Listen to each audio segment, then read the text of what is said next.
If you're wondering whether you should push through with your current Crohn's medication or ask your doctor about switching, this video will give you the exact signs to watch for and how to have that conversation without feeling dismissed. Hi, I'm Kate, and today we're talking about how to know when it's actually time to switch Crohn's medications and what to consider next. Now, this matters because too many people stay on medication that isn't working well enough for way too long, either because they're scared of change or because they don't know how to bring it up with their GI without sounding like they're being difficult.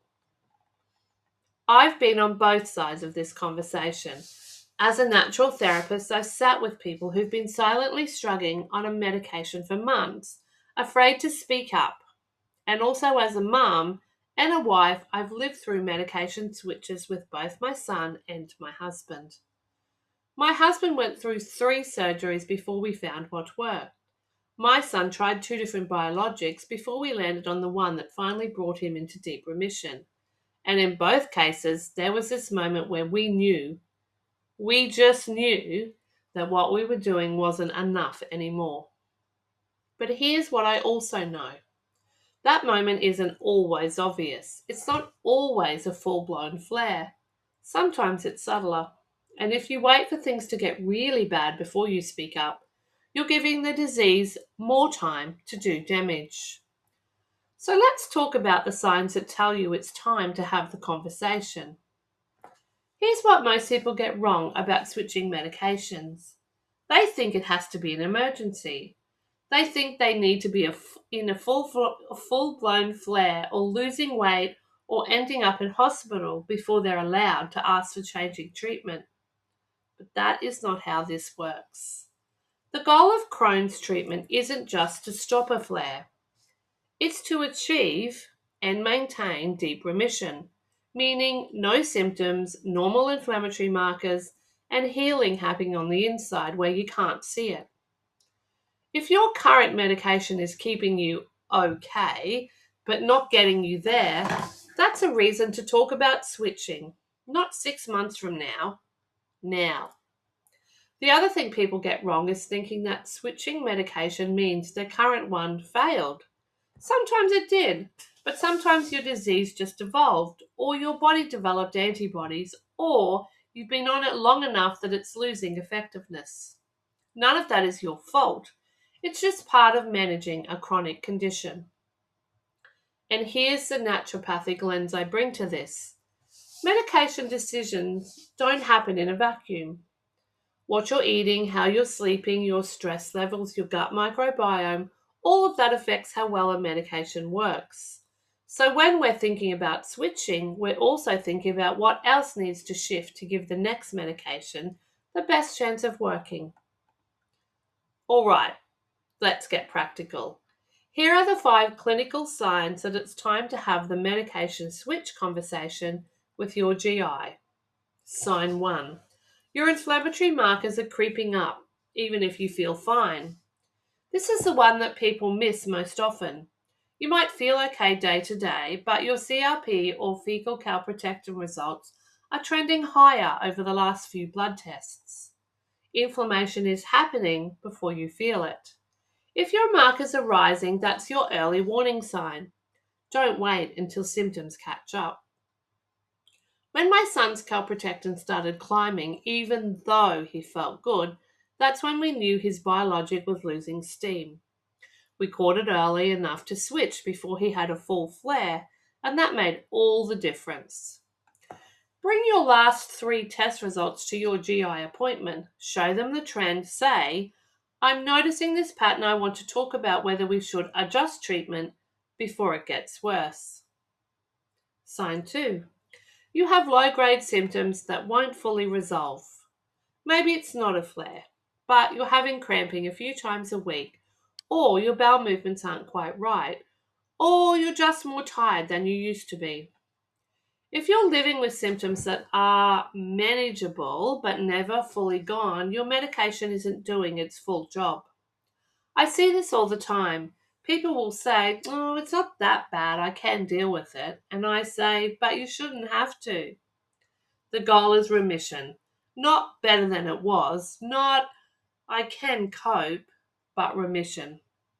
If you've been on medication for 6 months or more and you're still having regular symptoms, even mild ones, that's a conversation to have. Sign 3. You're needing more rescue medication or supplements to get through. Are you reaching for Imodium more often, taking extra pain relief, upping your dose of slippery elm or L-glutamine just to keep things stable? That's your body telling you that your foundation medication isn't holding you steady anymore. My husband used to do this. He'd be on a medication that was working, but he'd need more and more support around the edges. That's not sustainable and it's not remission. If you're propping things up with extras, it's time to talk about whether your base treatment needs to change. Sign 4.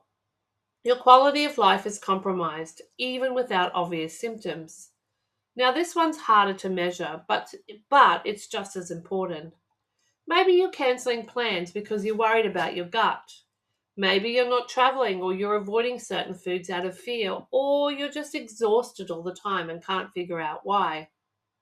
Crohn's treatment isn't just about controlling inflammation, it's actually about giving you your life back. If your current medication is keeping you stable but you're still living small, that's worth discussing. Your GI needs to know how you're actually functioning, not just what your test results say. Write down 3 specific ways your life is limited right now. Bring that list to your appointment. It gives your doctor the full picture. Sign 5. You're developing side effects that are affecting your daily life. Some side effects are temporary and they settle down. But if you've been on a medication for months and you're still dealing with fatigue, headaches, joint pain, skin issues, or anything else that's making life harder, you don't just have to live with it. There are multiple medication options for Crohn's. If one is giving you side effects that aren't easing up, there's likely another option that might work better for your body. My son had fatigue on his first biologic that just wouldn't shift. We switched, and within a few weeks, his energy came back. It wasn't in his head, it was the medication. Don't minimize side effects, they matter, and they're a valid reason to explore alternatives. So, what do you try next? That's the question everyone wants answered, and here's the truth. It depends on where you are in the treatment ladder and what you've already tried. If you're on a 5 ASA and that's not enough, your GI will likely talk about immunomodulators or biologics. If you're on a biologic that's losing effectiveness, you might switch to a different one with a different mechanism action, or add an immunomodulator to boost it. If you've been through multiple biologics, there are newer options like JAK inhibitors, or your GI might talk about combination therapy. Here's how to prepare for that conversation. Bring your symptom diary, your test results, and your list of what's not working. Be specific. Don't say, I'm not doing great. Say, I'm having cramping 4 times a week, my energy is low, and my last calprotectin was 180. Ask your GI, what are our options if we switch? What would you recommend trying next, and why would you recommend it? And here's the naturopathic piece. Ask what you can do alongside the new medication to support it, whether that's optimizing your vitamin D, working on stress management, adjusting your diet, or supporting your gut microbiome. You want to give the next medication every advantage. And if your GI dismisses your concerns or makes you feel like you're overreacting, well, that's information too. You deserve a doctor who listens and partners with you. And if that's not happening, it might be time to find a new GI, not just a new medication. So, where does this leave you? If you've been sitting on the fence about whether to bring up switching medications, I hope this gives you the clarity and the confidence to have that conversation. You don't have to wait until things are terrible. You don't have to settle for okay when remission is possible. And you don't have to advocate for yourself alone. Bring your data, bring your questions, and bring your voice. My son is in deep remission now, but we didn't get there by staying on a medication that wasn't working. We got there by noticing the signs early, speaking up, and being willing to try the next thing. You deserve the same, and your body will thank you for it. If this helped, share it with someone who's navigating the same decision right now. And if you want more support around medication decisions, treatment planning, and everything that sits alongside it, diet, lifestyle, mindset, come find me in the Crohn's Method community or check out my one-on-one coaching. I work with people at every stage of this journey. I'll see you in the next video and have a beautiful day.